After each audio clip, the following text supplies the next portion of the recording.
maintenant voir les principales formes galéniques utilisées en phytothérapie. La première forme pharmaceutique, c'est la plus simple, c'est la plante en l'état, c'est-à-dire la tisane. Et c'est la forme traditionnelle par excellence. La tisane va extraire les principes actifs hydrosolubles, bien évidemment, mais également d'autres principes actifs grâce à l'éclatement thermique de la cellule végétale. Et on va notamment avoir une libération d'huile essentielle. Il existe différents types de tisanes, dont la première est l'infusion.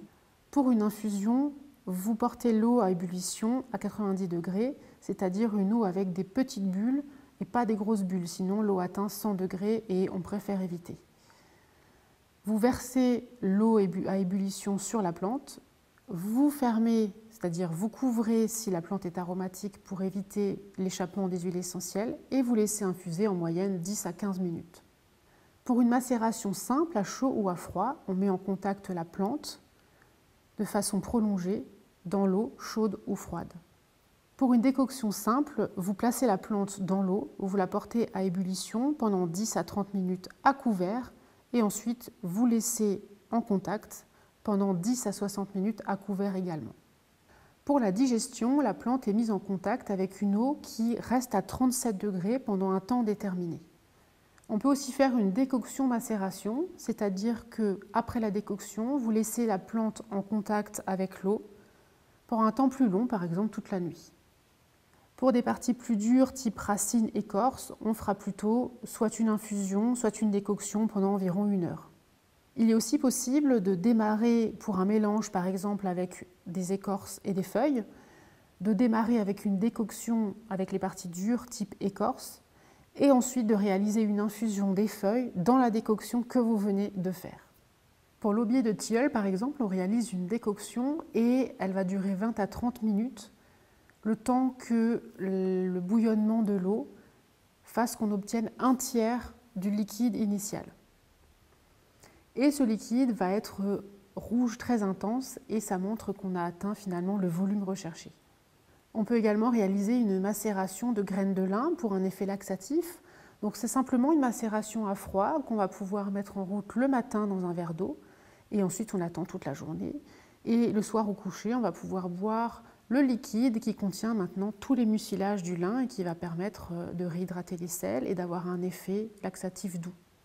Les avantages de la tisane sont nombreux. En premier lieu, elle peut être utile dans les cas où la drogue, c'est-à-dire la partie de plante active qu'on souhaite utiliser, celle qu'on souhaite n'est pas disponible sur le marché, sous aucune forme galénique que ce soit, et donc la seule solution qu'on a pour l'utiliser, c'est de faire une tisane, donc une infusion, une macération ou une décoction par exemple. Un autre avantage de la tisane, c'est lorsqu'il n'est pas possible d'utiliser une autre forme galénique, soit parce qu'on perd l'activité thérapeutique, soit parce que ça nécessite une grande quantité de drogue végétale, par exemple avec l'aubier de tilleul dont on a parlé juste avant. Au final, c'est une préparation fiable, facile à réaliser, accessible et constante dans son activité thérapeutique. Pour élaborer un mélange de plantes à destination d'une tisane à l'officine, il y a quelques règles qu'on peut suivre. Donc, on va choisir 1 à 5 plantes à principe actif en fonction de l'activité finale qu'on souhaite obtenir. Ce sont donc des plantes à activité biologique et elles doivent représenter 75 à 100% de la masse totale de la tisane. Ensuite, si on le souhaite, si besoin, on peut choisir jusqu'à 3 plantes pour leur bon goût, dans le but d'améliorer le goût du mélange final. Et la masse totale ne doit pas dépasser 15%. Et pour finir, on peut choisir jusqu'à de belles plantes, c'est-à-dire des plantes qui ont un bel aspect, pour améliorer l'aspect du mélange final, et souvent ce sont des fleurs qu'on utilise, et on atteint au maximum 10% de la masse totale du mélange avec ces belles plantes. Donc par exemple, pour améliorer le goût d'une tisane hépatique ou digestive, on pourrait imaginer rajouter de la menthe poivrée ou de la mélisse. Pour améliorer l'aspect visuel d'une tisane articulaire, par exemple, on pourrait mettre de la fleur de reine des prés. Ou pour une tisane pour la ménopause, on pourrait mettre par exemple des fleurs de trèfle rouge. Donc là, nous allons voir ensemble d'autres formes galéniques liquides qui existent actuellement.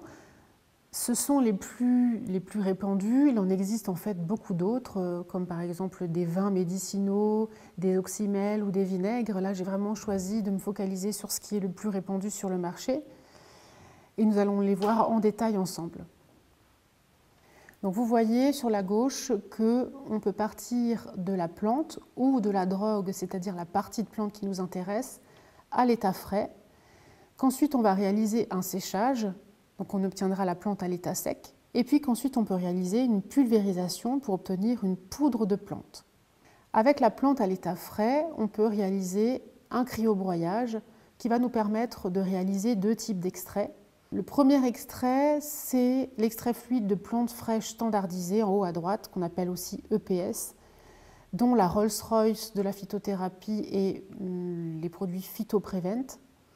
Donc ces produits en fait sont obtenus par ce qu'on appelle la lixiviation, c'est-à-dire le passage de divers solvants sur la plante, cryobroyée donc, qui permet d'extraire finalement tous les principes actifs qui vont être solubles dans chaque degré de mélange entre l'eau et l'alcool.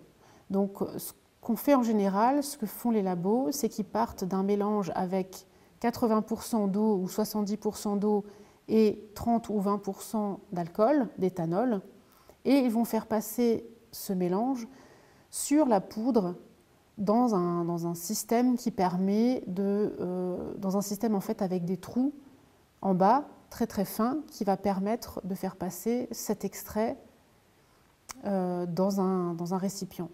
Et ensuite, on passe à divers mélanges. Donc, par exemple, après le 80% d'eau, on va passer au 70% d'eau, 60% d'eau, etc., jusqu'à obtenir en général 20% d'eau, voire plus. Ça dépend des laboratoires. Ensuite, on obtient donc une grande quantité d'un mélange avec de l'eau, de l'alcool et des molécules issues de la plante. Ça va passer dans un système qui va évaporer tout l'alcool et ensuite on va rajouter la glycérine pour l'aspect conservateur. Donc ce sont des extraits glycérinés de plantes fraîches, standardisés parce que la quantité de molécules actives est standardisée parce qu'on a un dosage des molécules, de certaines molécules actives dans cet extrait fluide. À partir de la plante fraîche cryobroyée, on peut aussi obtenir ce qu'on appelle une suspension intégrale de plantes fraîches ou SIPF, qui est un produit qui n'est pas très répandu sur le marché et pour lequel on n'a pas énormément de plantes disponibles.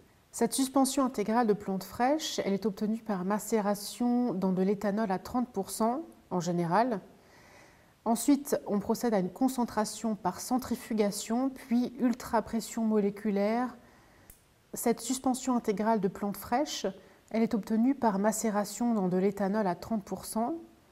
Ce mélange est ensuite concentré par centrifugation et la boue, c'est-à-dire le résidu qui n'est pas liquide mais qui contient la plante cryobroyée, à partir de plantes fraîches ou de plantes sèches, on peut réaliser également des macérations dans une huile végétale cette fois-ci pour obtenir ce qu'on appelle communément un macérat huileux. Donc on trouve par exemple les macérats huileux d'arnica ou de millepertuis. À base de poudre de plante, on peut réaliser différents types de produits. Avec une macération dans un mélange éthanol-eau, on peut obtenir une teinture mère ou un extrait hydroalcoolique. Ce sont en général finalement les mêmes produits, mais le terme teinture mère est réservé à l'homéopathie. Il est réservé en fait à la dilution qui va ensuite être imprégnée sur les granules, tandis que l'extrait hydroalcoolique, c'est un terme de phytothérapie. Et on l'utilise tel quel. À partir de plantes sèches pulvérisées, on peut réaliser également des extraits fluides classiques qui sont obtenus par percolation hydroalcoolique à 1 degré. C'est-à-dire que c'est comme pour faire du café dans un percolateur. On va avoir la poudre de plante et on va faire passer par-dessus un mélange entre de l'eau et de l'alcool où on aura prédéfini quel degré éthanolique on veut pour ce mélange. On va faire passer ce solvant sur la plante pulvérisée et on va récupérer le liquide qui coule en dessous, qui contient donc les molécules qui sont solubles dans ce mélange précisément. Et ensuite, comme on obtient un grand volume, on va concentrer ce mélange entre l'éthanol, l'eau et les molécules de la plante. Concernant la teinture mère, c'est un produit donc qui est obtenu, l'extrait hydroalcoolique également, c'est un produit qui est obtenu avec un seul mélange eau-alcool, par exemple 45 degrés d'alcool, ce qui veut dire que les molécules obtenues sont uniquement celles qui sont solubles dans 45 degrés, un mélange avec 45 degrés d'alcool. Les avantages de la teinture mère, c'est qu'il existe un grand nombre de teintures mères pour un grand nombre de plantes, dont certaines ne sont pas disponibles sous d'autres formes galéniques. C'est une forme qui était très plébiscitée parce qu'elle était remboursée jusqu'à peu, mais maintenant elle est déremboursée et donc elle perd peu à peu de l'intérêt. L'un des désavantages de la teinture mère, c'est que son rapport d'extraction est de 1 pour 10, c'est-à-dire avec 1 g de poudre sèche de plante, j'obtiens 10 g de teinture mère, ce qui montre qu'il y a quand même une certaine dilution qui est opérée.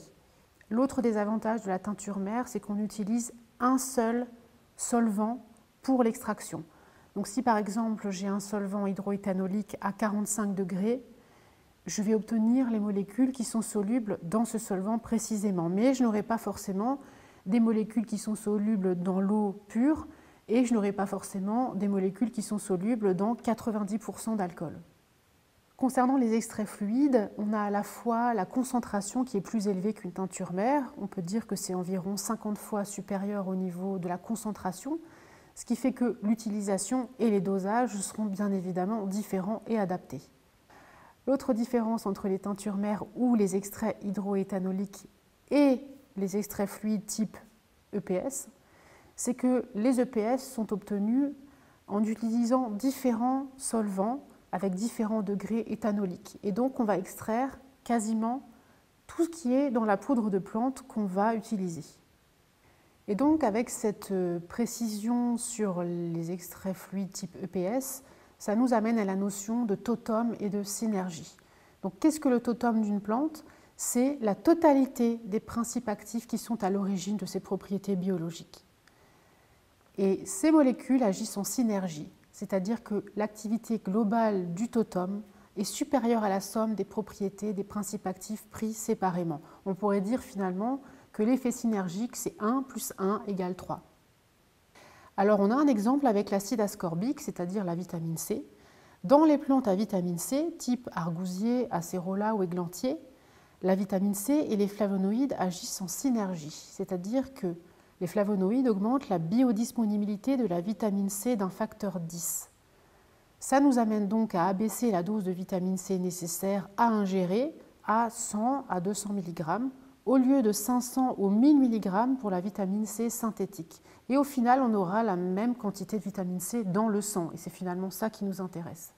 Nous allons maintenant voir un exemple avec une plante qui est une plante sauvage qui pousse un peu partout. C'est un exemple qui nous montre l'importance du solvant d'extraction. Cette plante, c'est la cardère sauvage, de son nom latin Dipsacus fulonum. On l'appelle aussi cabaret aux oiseaux ou bonnetier sauvage. En fait, cette plante elle est de plus en plus plébiscitée dans le cadre de la maladie de Lyme. Il faut savoir que la racine de la 2e année est utilisée pour améliorer les douleurs articulaires qui sont liées à la maladie de Lyme et les manifestations de la neuroborréliose, c'est-à-dire les manifestations neurologiques de cette maladie. Et en général, les personnes, ce qu'elles font, c'est qu'elles réalisent elles-mêmes une teinture hydroalcoolique maison, c'est-à-dire une teinture mère maison. Ils vont récolter la racine et ils font eux-mêmes le mélange et la macération. Et dans une étude de 2011, dont vous avez les références ici, en fait, cette équipe elle a réalisé différents types de fractions à partir de la plante, à partir de cette racine, et ils se sont rendus compte que les fractions les plus actives pour inhiber in vitro la croissance de Borrelia burgdorferi, c'est-à-dire la bactérie qui est à l'origine de la maladie de Lyme, les fractions les plus actives étaient les plus apolaires, c'est-à-dire par exemple celles qui sont extraites avec de l'acétone. Et les fractions qui étaient hydroéthanoliques, c'est-à-dire celles qui se rapprochent le plus de ce qui est fait par les gens de manière traditionnelle, ne montraient pas d'effet. Et donc là, on a vraiment, finalement, alors que d'habitude, l'utilisation empirique est confirmée par les études scientifiques, ici, ça nous montrait que finalement, c'était l'extrait apolaire qui était le plus actif. Donc ce n'est pas ce que font les gens de manière traditionnelle. Donc c'est juste un exemple pour avoir une réflexion à propos des solvants d'extraction et des molécules qui sont extraites. Est-ce que ce sont les plus actives ou non? C'est quelque chose qui est parfois un petit peu compliqué. Nous allons passer maintenant aux formes galéniques sèches et je vous invite à regarder ce schéma.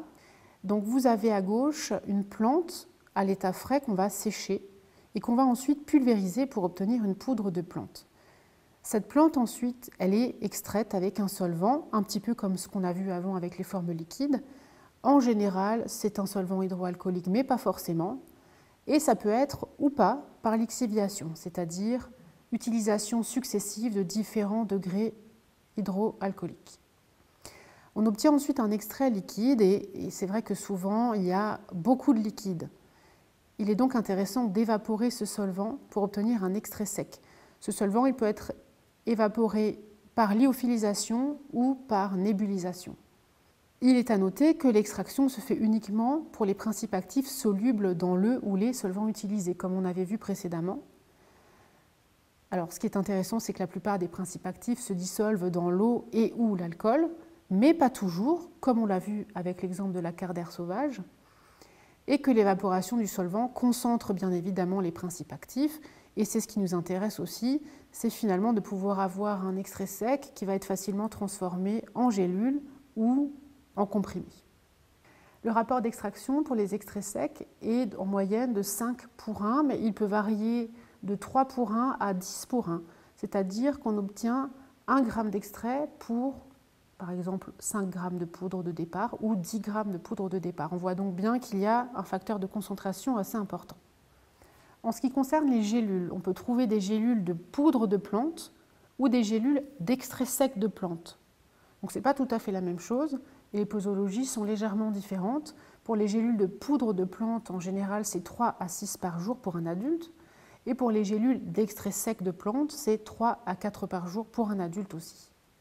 À l'intermédiaire entre les formes solides et les formes liquides qu'on vient de voir, on a les formes semi-solides qu'on appelle aussi les formes galéniques, molles ou pâteuses. Donc là, vous avez un listing des principales formes semi-solides qui sont disponibles sur le marché ou qu'on peut fabriquer soi-même, qui sont divisées en deux parties, l'usage externe et l'usage interne. Donc dans toutes ces préparations galéniques, il est possible d'introduire de la phytothérapie de différentes façons. La première forme galénique qui est assez répandue, c'est la pommade. C'est une préparation de consistance molle composée d'un excipient monophasique dans lequel est dispersé un liquide ou un solide. Et donc on va pouvoir intégrer par exemple la phytothérapie dans le liquide ou dans le solide en question.